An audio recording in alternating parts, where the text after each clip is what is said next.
Ndaramvye cane nubwo ndabaha ikaze. Amazina yanje ni Mbisamature Gerard, aha ni kuri Big Dream Media.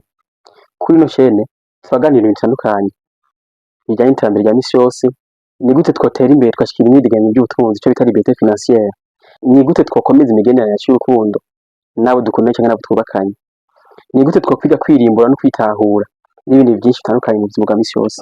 Ati none uyu munsi ushaka kutuganira kuki? Uyu munsi nshaka ko tuganira ku bushobozi bwo kwankirwa.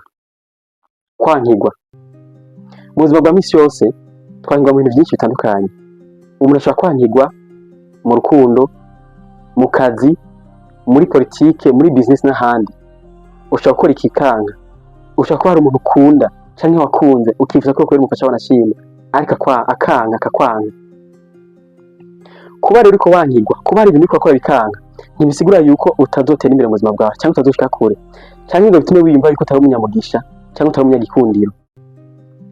Igitangaje nuko hari igihe kimwe uzicara ushimira Imana kuba ico kintu caranse, kuba kanaka yarakwankiye, kuba akazi kanaka warakabuze, ko kumbure nihore gushikaho uzobugeza uwo munsi. Hari inkuru yitwa Jack Ma. Jack Ma ari mu bantu avuga yuko bankiwe kenshi cyane gusumba abandi.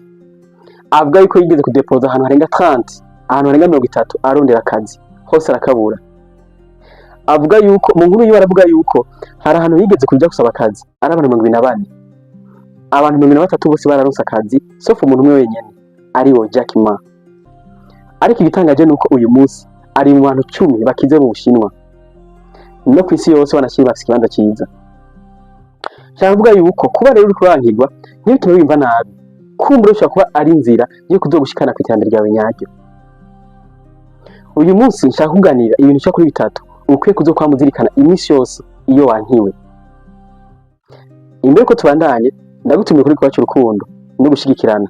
Ushonde kuri sabone hamwe n'akamitsi k'inkengeri kugira ngo dushikire wongere wa muntu wagira imisi yose yashizeko.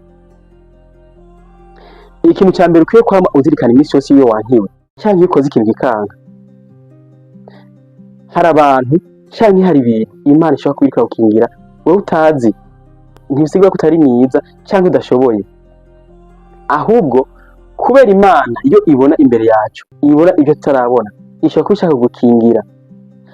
Niyo mpamvu nabo abantu bakwankira cyangwa bakwanka bashobora kuba batazi impamvu bakwankira.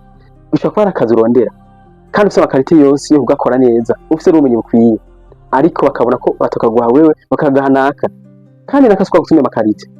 Ariko kumbura nawe wobabaza ni kuri ko utagahaye naka kazi nawe ntibazi impamvu. Ashobora kuba ari umuntu wakunze ukanako kubera umufasha ariko akakwankira. Nawe uwo mubaza ati kuki wanse naka akabura isigura atanga. Kumbure Imana ishobora kubishaka kugukingira ibintu kanaka, ishobora kubibona ati umuntu nimwakundana akazi n'agakora muri kazozo regreta bizogutera kwicuza. Ica kabiri kuri kwama uzirikana imisi yose iyo wankiwe. Hari abakwanka kubera batazi agaciro kawe canke batazi kiri muri wewe. Akaroni gufata inzahabu kayita mu iraro ry'inka. Aha ikizoba inka zizoyihonyanga. Suko inzahabu adafite agaciro canke inzahabu atari nziza. Oya, inka ni nziza agaciro k'inzahabu. Umukinyi equipe kanaka ishobora kumutanga kw'ideni ikabona ko dakwiye, ariko yashika muri equipe akabuye agakora neza cyane, wanashimye izindi equipe zikamugwanira. Sitakuvuga yuko iyo ikintu kanaka chance ntucige intege, rondera ahandi. Ntiwemere yuko abantu batazi agaciro kawe, abantu batazi kiri muri wewe batuma wimba yuko utari umunyagaciro cyangwa utari umunyagikundiro. Ica gatatu kuri kwamuzirikana imisi yose yankiwe, aricyo cyanyuma. Hari igihe kuri yankirwa ishobora kuba ari inzira iyo gushikana mu iterambere ryawe nyaryo wifuza gushikako. Mu bisanzwe iyo tworoheye, iyo turi mu bihe byiza, hari igihe bitugora gufata ingingo nzima.